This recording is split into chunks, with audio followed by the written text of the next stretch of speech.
Time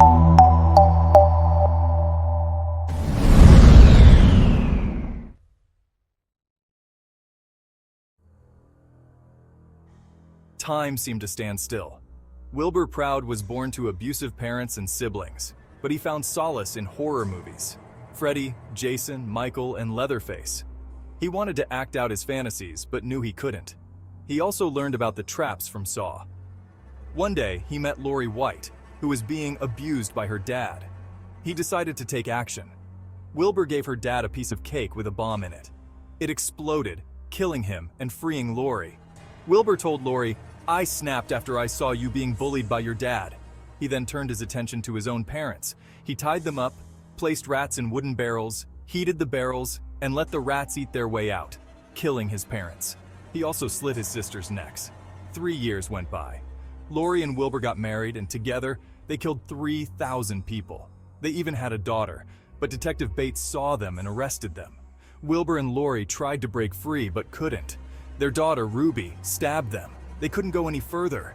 Bates shot and killed Lori and Wilbur, leaving Ruby parentless. The end of book 1. Wilbur, I don't know what to do. My dad, he's a monster. Wilbur saw the pain in Lori's eyes. He knew he had to do something to help her. You're the only one who understands me. Please, help me. And with that, Wilbur made up his mind. He would do whatever it took to free Lori from her nightmare. Who the hell are you and what do you want? Wilbur stood there, a piece of cake in his hand, a grim determination in his eyes.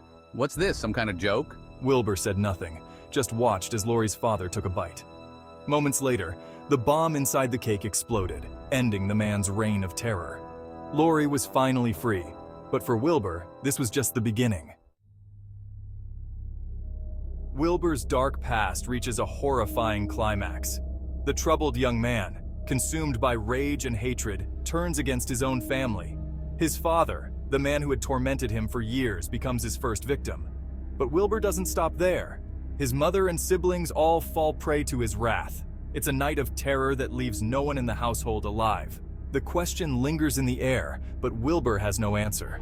His actions are driven by a force he can't control, a need for vengeance that blinds him to the horror of his deeds. S3. Why, Wilbur? Why are you doing this? In the aftermath of the massacre, Wilbur finds solace in Lori.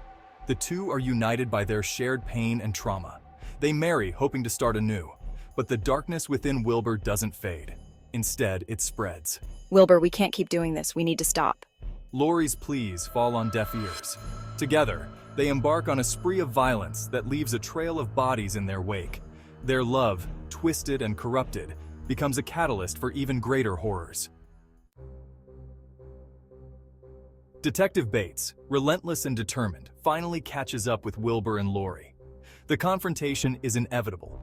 Bates has been tracking them for months, piecing together the grisly puzzle of their crimes. Wilbur Proud, Lori White, you're both under arrest. It's over. But for Wilbur and Lori, surrender is not an option. They have come too far, done too much to simply give up now. The tension is palpable as they face the detective, knowing that this could be the end. The final showdown is a whirlwind of chaos and emotion. Wilbur, Lori, and Detective Bates are locked in a deadly dance, each fighting for their own reasons. We can't let him take us, Wilbur. We have to fight. This is your last chance. Surrender now or face the consequences. Amidst the struggle, a small voice breaks through the noise. Mommy, Daddy, please stop. Ruby, the innocent child caught in the crossfire, becomes the heart-wrenching focal point of the battle. Her plea, simple yet powerful, brings a moment of clarity to the chaos. But is it enough to change the course of this tragic tale?